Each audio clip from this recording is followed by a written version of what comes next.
Good morning. Here's my new setup for the devotions. I hope you like it. Because my live streams are cutting in and out, I decided to put it in video instead so you can hear all the words and won't miss. Let me know how you like it. Good morning, good evening, good afternoon, whatever time of the day it is when you're watching this. How are you today? I hope you're well. Our Father, who art in heaven, hallowed be thy name. Thy kingdom come, thy will be done, on earth as it is in heaven. Give us this day our daily bread. Forgive us our trespasses. Forgive those who trespass against us. Lead us not to temptation, but deliver us from evil. For thine is the kingdom, the power, and the glory, forever and ever. Amen. Thank you, Lord, for another beautiful day on your beautiful earth, and thank you for allowing us to wake up today. And thank you for what you did for us in the past, present, and what you will do for us in the future. And thank you so much for creating us.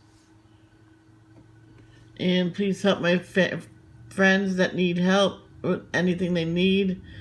Alley Cat, Tate, Miss Diane and their daughters, Arnie and his mother, Cindy Lee, and Jeff. Let Jeff have a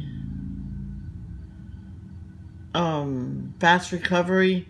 Grace, Maria, Louisa, Jason, Chloe, Vicky, Jeannie, Stacy, Carolyn, mother, and all of their family members, and the family of Anne Heche, her two boys that she leaves behind when she went to heaven. Please help them in the name of Jesus. Amen. Okay, so we go back here. So we're starting a new devotional. It's a 15-day devotional called Belonging. From Worlds of Hope.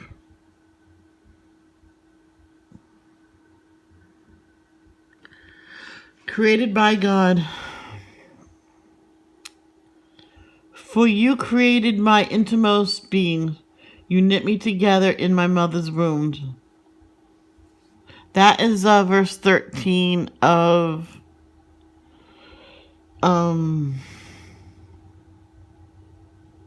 Psalms chapter 39, 139.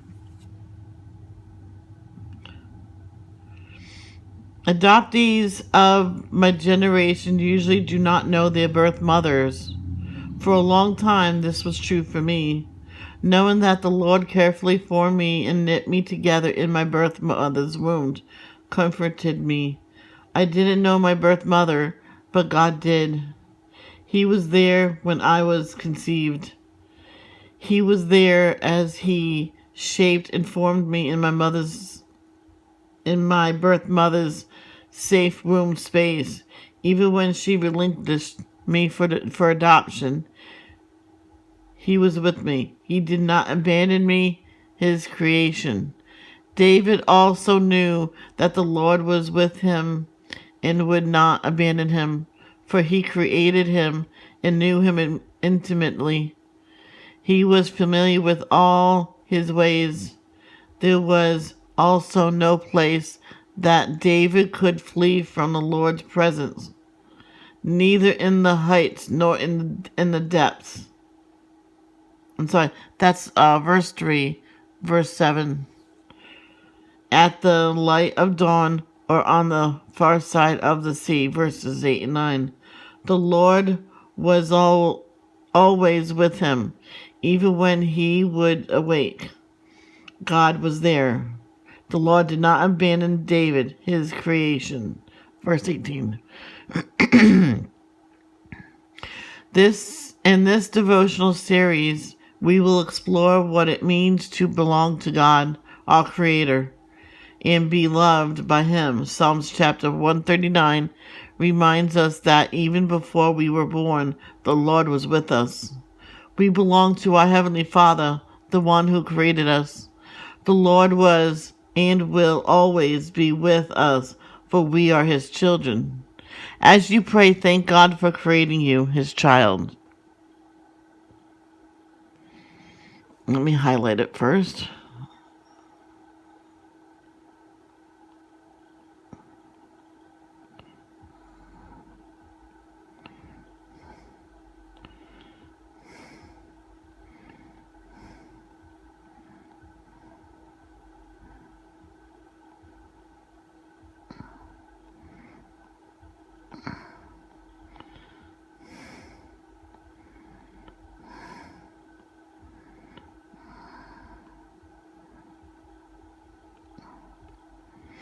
Psalms chapter 139. O Lord, you have examined my heart and know everything about me. You know when I sit down or stand up. You know my thoughts even when I'm far away. You see me when I travel and when I rest at home. You know everything I do. You know what I am going to say even before I say it, Lord. You go before me and follow me. You place your hand of blessing on my head. Such knowledge is too wonderful for me, too great for me to understand. I can never escape from your spirit. I can never get away from your presence. If I go up to heaven, you are there. If I go down to the grave, you are there. If I ride the wings of the morning, if I dwell by the farthest oceans, even there your hand will guide me, and your strength will support me.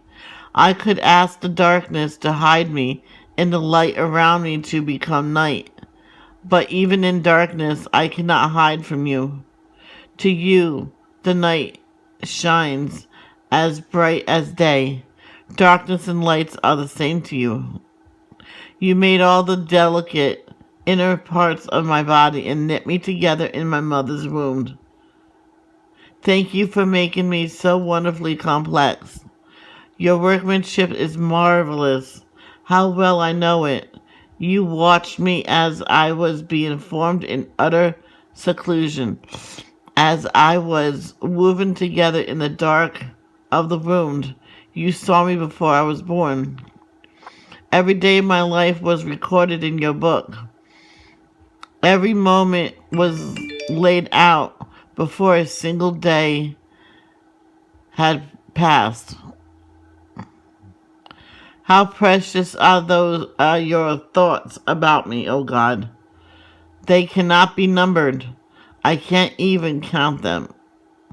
They outnumber the grains of sand, and when I wake up, you are still with me. O God, if only you would destroy the wicked, get out of my life, you murderers. They blaspheme you. Your enemies misuse your name. O Lord, shouldn't I hate those who hate you?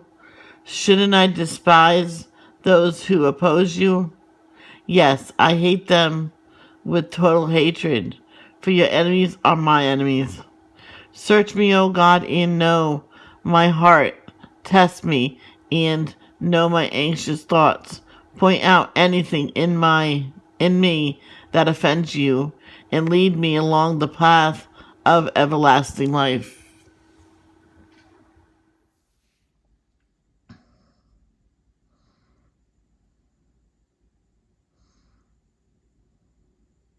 Okay, next is Second Chronicles 21 through 25. And once again, I let the speaker read it because he can read these difficult words I can't pronounce right, and you can probably get more of it by just hearing him read it. Chapter 21. Jehoram rules in Judah. When Jehoshaphat died, he was buried with his ancestors in the city of David. Then his son Jehoram became the next king. Jehoram's brothers, the other sons of Jehoshaphat, were Azariah, Jehiel, Zechariah, Azariahu, Michael, and Shephatiah. All these were the sons of Jehoshaphat, king of Judah. Their father had given each of them valuable gifts of silver, gold, and costly items, and also some of Judah's fortified towns. However, he designated Jehoram as the next king because he was the oldest. But when Jehoram had become solidly established as king, he killed all his brothers and some of the other leaders of Judah. Jehoram was 32 years old when he became king, and he reigned in Jerusalem 8 years. But Jehoram followed the example of the kings of Israel and was as wicked as King Ahab, for he had married one of Ahab's daughters. So Jehoram did what was evil in the Lord's sight. But the Lord did not want to destroy David's dynasty, for he had made a covenant with David and promised that his descendants would continue to rule, shining like a lamp forever. During Jehoram's reign, the Edomites revolted against Judah and crowned their own king. So Jehoram went out with his full army and all his chariots. The Edomites surrounded him and his chariot commanders, but he went out at night and attacked them under cover of darkness. Even so, Edom has been independent from Judah to this day. The town of Libnah also revolted about that same time. All this happened because Jehoram had abandoned the Lord, the God of his ancestors. He had built pagan shrines in the hill country of Judah and had led the people of Jerusalem and Judah to give themselves to pagan gods and to go astray. Then Elijah the prophet wrote Jehoram this letter. This is what the Lord, the God of your ancestor David, says. You have not followed the good example of your father Jehoshaphat or your grandfather King Asa of Judah. Instead, you have been as evil as the kings of Israel. You have led the people of Jerusalem and Judah to worship idols, just as King Ahab did in Israel. And you have even killed your own brothers, men who were better than you. So now the Lord is about to strike you, your people, your children, your wives, and all that is yours with a heavy blow. You yourself will suffer with a severe intestinal disease that will get worse each day until your bowels come out. Then the Lord stirred up the Philistines and the Arabs, who lived near the Ethiopians, to attack Jehoram. They marched against Judah, broke down its defenses, and carried away everything of value in the royal palace, including the king's sons and his wives. Only his youngest son, Ahaziah, was spared. After all this, the Lord struck Jehoram with the severe intestinal disease. The disease grew worse and worse, and at the end of 2 years, it caused his bowels to come out, and he died in agony. His people did not build a great funeral fire to honor him, as they had done for his ancestors. Jehoram was 32 years old when he became king, and he reigned in Jerusalem 8 years. No one was sorry when he died. They buried him in the city of David, but not in the royal cemetery.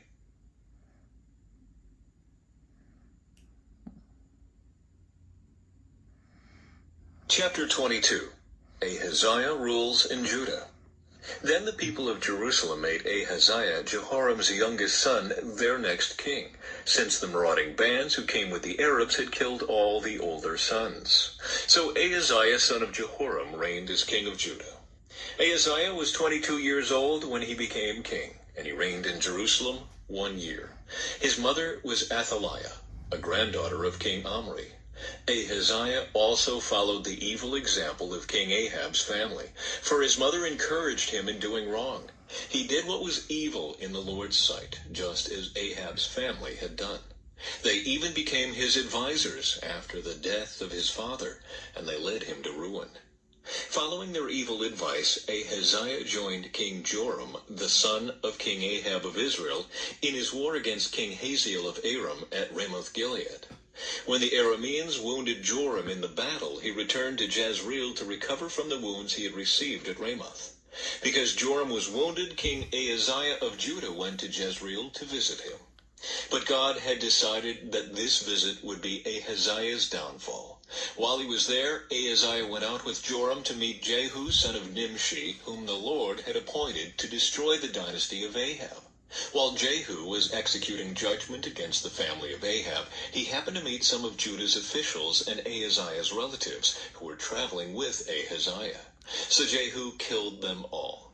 Then Jehu's men searched for Ahaziah, and they found him hiding in the city of Samaria. They brought him to Jehu, who killed him. Ahaziah was given a decent burial because the people said he was the grandson of Jehoshaphat, a man who sought the Lord with all his heart. But none of the surviving members of Ahaziah's family was capable of ruling the kingdom. Queen Athaliah rules in Judah. When Athaliah, the mother of King Ahaziah of Judah, learned that her son was dead, she began to destroy the rest of Judah's royal family. But Ahaziah's sister Jehoshaphat, the daughter of King Jehoram, took Ahaziah's infant son Joash and stole him away from among the rest of the king's children, who were about to be killed. She put Joash and his nurse in a bedroom. In this way, Jehoshaphat, wife of Jehoiada the priest and sister of Ahaziah, hid the child so that Athaliah could not murder him. Joash remained hidden in the temple of God for 6 years, while Athaliah ruled over the land.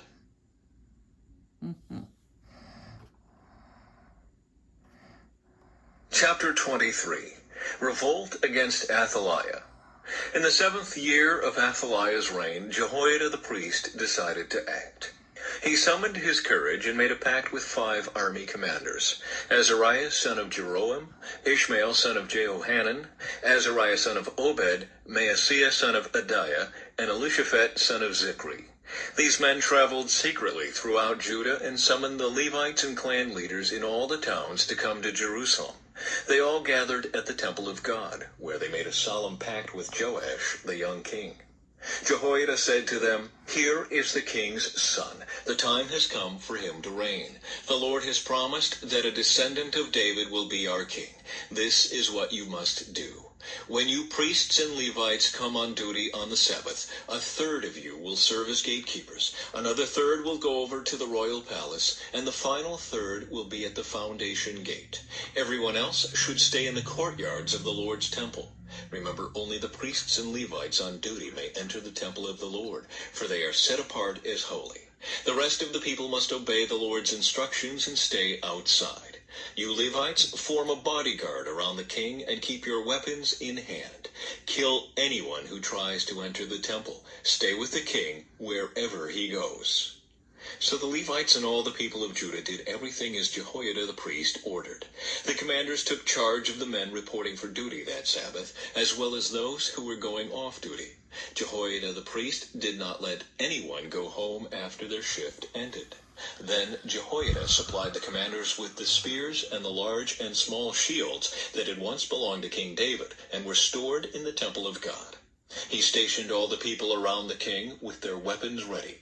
They formed a line from the south side of the temple around to the north side and all around the altar.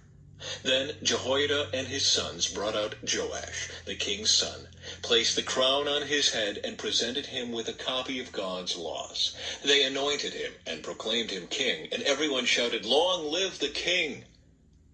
The death of Athaliah. When Athaliah heard the noise of the people running and the shouts of praise to the king, she hurried to the Lord's temple to see what was happening. When she arrived, she saw the newly crowned king standing in his place of authority by the pillar at the temple entrance. The commanders and trumpeters were surrounding him, and people from all over the land were rejoicing and blowing trumpets. Singers with musical instruments were leading the people in a great celebration. When Athaliah saw all this, she tore her clothes in despair and shouted, "Treason! Treason!" Then Jehoiada the priest ordered the commanders who were in charge of the troops, "Take her to the soldiers in front of the temple and kill anyone who tries to rescue her." For the priest had said, "She must not be killed in the temple of the Lord." So they seized her and led her out to the entrance of the horse gate on the palace grounds, and they killed her there. Jehoiada's religious reforms. Then Jehoiada made a covenant between himself and the king and the people, that they would be the Lord's people. And all the people went over to the temple of Baal and tore it down. They demolished the altars and smashed the idols, and they killed Mattan, the priest of Baal, in front of the altars. Jehoiada now put the priests and Levites in charge of the temple of the Lord, following all the directions given by David. He also commanded them to present burnt offerings to the Lord, as prescribed by the law of Moses, and to sing and rejoice as David had instructed. He also stationed gatekeepers at the gates of the Lord's temple, to keep out those who for any reason were ceremonially unclean. Then the commanders, nobles, rulers, and all the people of the land escorted the king from the temple of the Lord. They went through the upper gate and into the palace, and they seated the king on the royal throne. So all the people of the land rejoiced, and the city was peaceful, because Athaliah had been killed.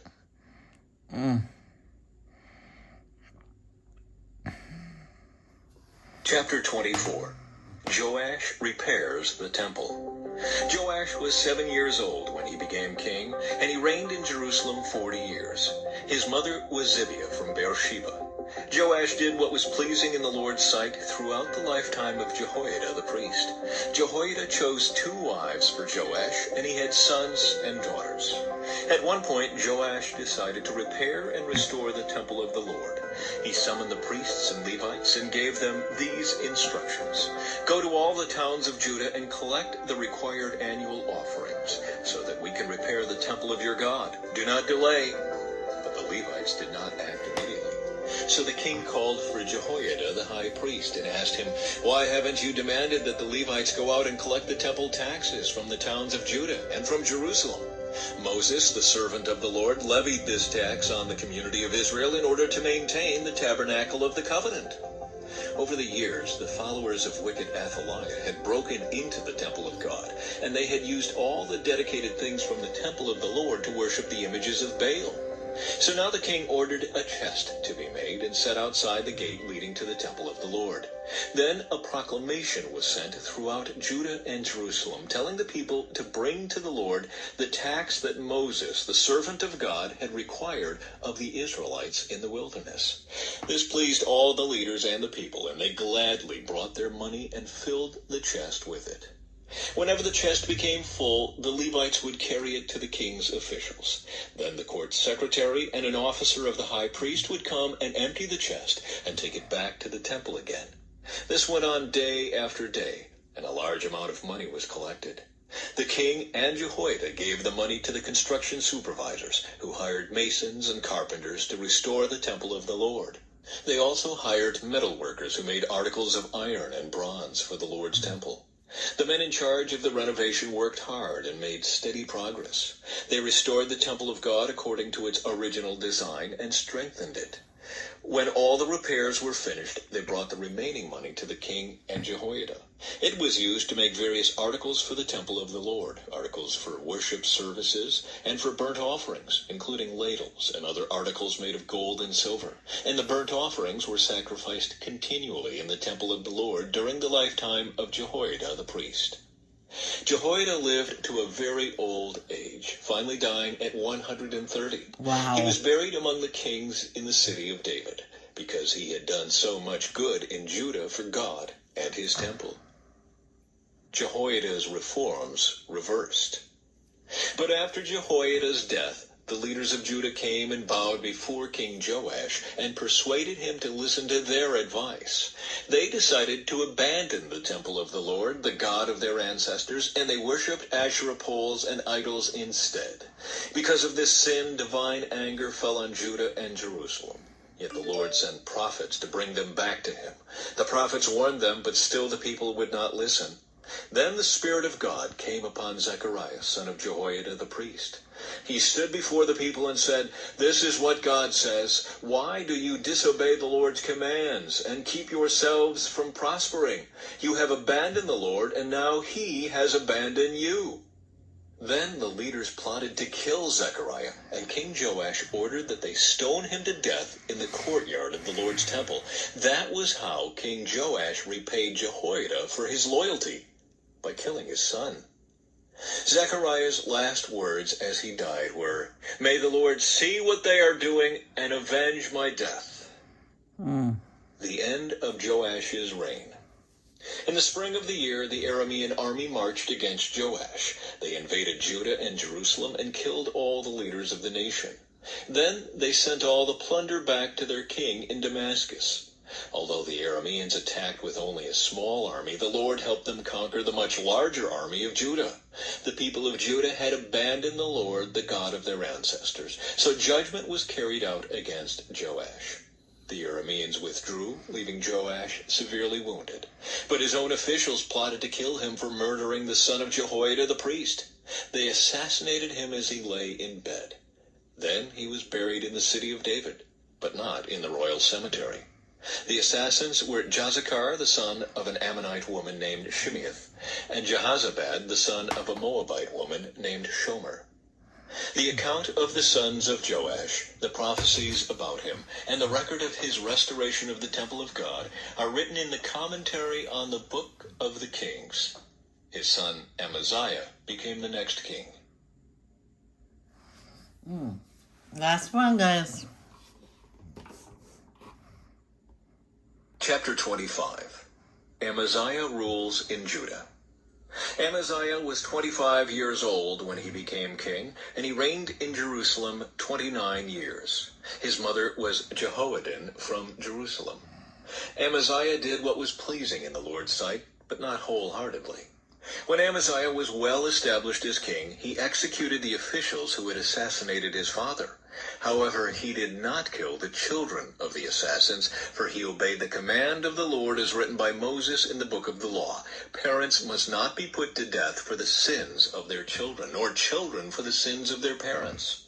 Those deserving to die must be put to death for their own crimes. Then Amaziah organized the army, assigning generals and captains for all Judah and Benjamin. He took a census and found that he had an army of 300,000 select troops, 20 years old and older, all trained in the use of spear and shield. He also paid about 7,500 pounds of silver to hire 100,000 experienced fighting men from Israel.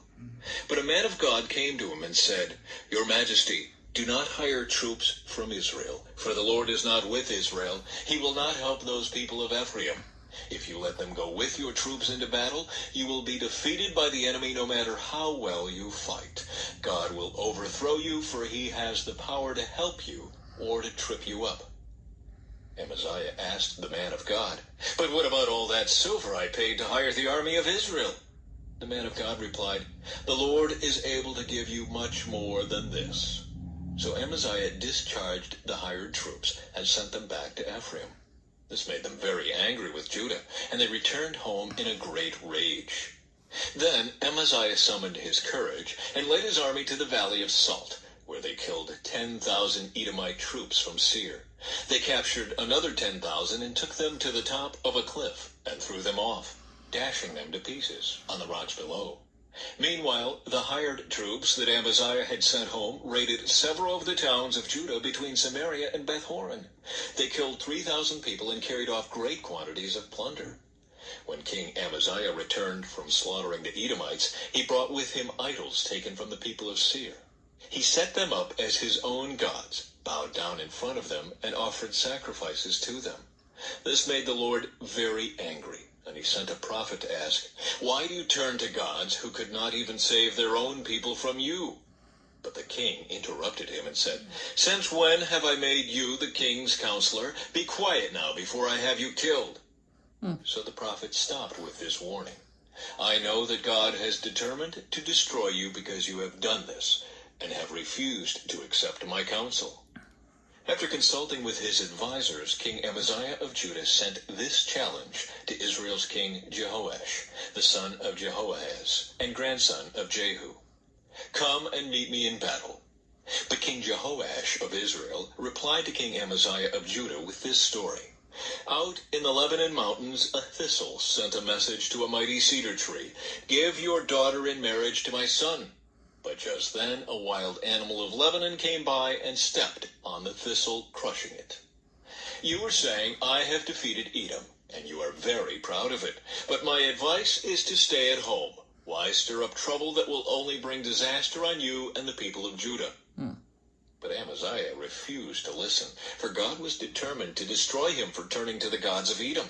So King Jehoash of Israel mobilized his army against King Amaziah of Judah. The two armies drew up their battle lines at Beth-shemesh in Judah. Judah was routed by the army of Israel, and its army scattered and fled for home. King Jehoash of Israel captured Judah's king, Amaziah, son of Joash, and grandson of Ahaziah, at Beth-shemesh. Then he brought him to Jerusalem, where he demolished 600 feet of Jerusalem's wall, from the Ephraim gate to the corner gate. He carried off all the gold and silver and all the articles from the temple of God that had been in the care of Obed-Edom. He also seized the treasures of the royal palace, along with hostages, and then returned to Samaria. King Amaziah of Judah lived on for 15 years after the death of King Jehoash of Israel. The rest of the events in Amaziah's reign, from beginning to end, are recorded in the book of the kings of Judah and Israel. After Amaziah turned away from the Lord, there was a conspiracy against his life in Jerusalem, and he fled to Lachish. But his enemies sent assassins after him, and they killed him there. They brought his body back on a horse, and he was buried with his ancestors in the city of David.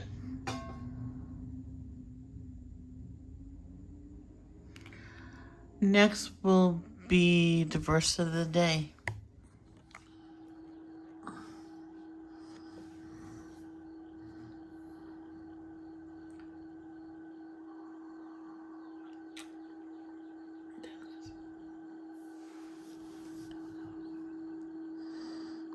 Oh, okay, I'm sorry.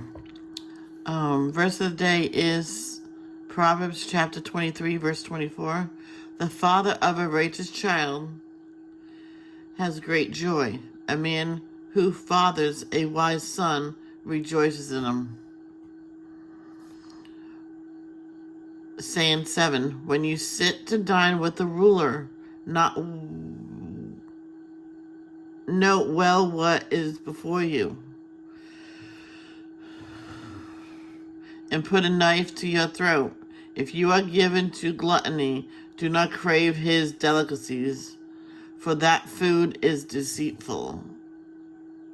Saying 8. Do not wear yourself out to get rich. Do not trust your own cleverness. Cast but a glance at riches, and they are gone, for they will surely sprout wings and fly off to the skies like an eagle. Saying 9. Do not eat the food of a begrudging host. Do not crave his delicacies, for he is the kind of person who is always thinking about the host. Eat and drink, he says to you, but his heart is not with you. You will vomit up the little you have eaten, and will have wasted your compliments. Saying 10. Do not speak to fools, for they will scorn your prudent words. Saying 11. Do not move an ancient boundary stone, or encroach on the fields of the fatherless, for the defender is strong. He will take up their case against you. Saying 12. Apply your host to instruction, and your ears to words of knowledge. Saying 13. Do not withhold discipline from a child. If you punish them with a rod, they will not die. Punish them with the rod and save them from death. Saying 14. My son, if your heart is wise, then my heart will be glad indeed. My innermost being will rejoice when your lips speak what is right. Saying 15. Do not let your heart envy sinners, but always be zealous for the fear of the Lord. There is surely a future hope for you, and your hope will not be cut off. Saying 16. Listen, my son, and be wise, and set your heart on the right path. Do not join those who drink too much wine, or gorge themselves on meat. For drunkards and gluttons become poor, and drowsiness clothes them in rags. Listen to your father. Saying 17. Listen to your father who gave you life, and do not despise your mother when she is old. Buy the truth and do not sell it. Wisdom, instructions, and insight as well. The father of a righteous child has a great joy. A man who fathers a wise son rejoices in him. May your father and mother rejoice. May she who gave you birth be joyful. Saying 18. Hold on.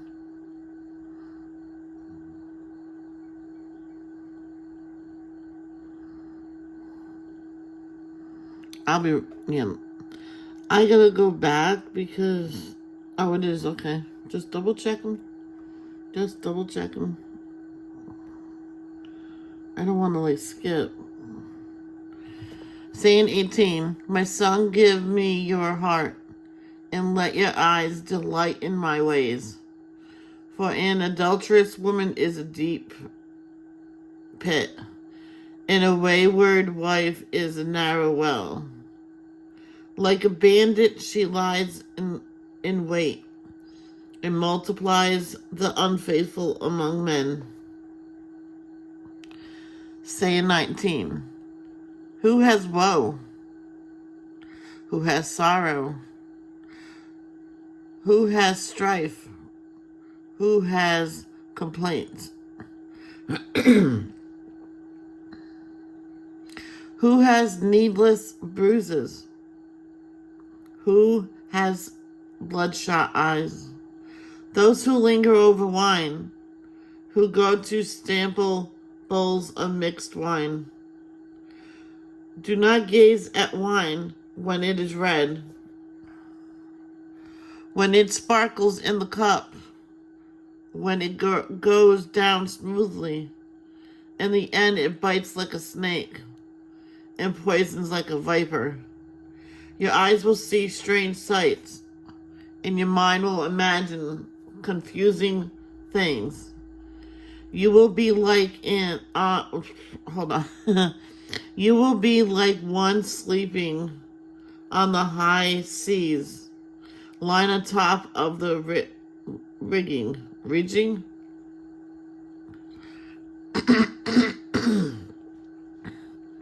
They hit me, you will say, but I'm not hurt. They beat me, but I don't feel it. When will I wake up so I can find another drink?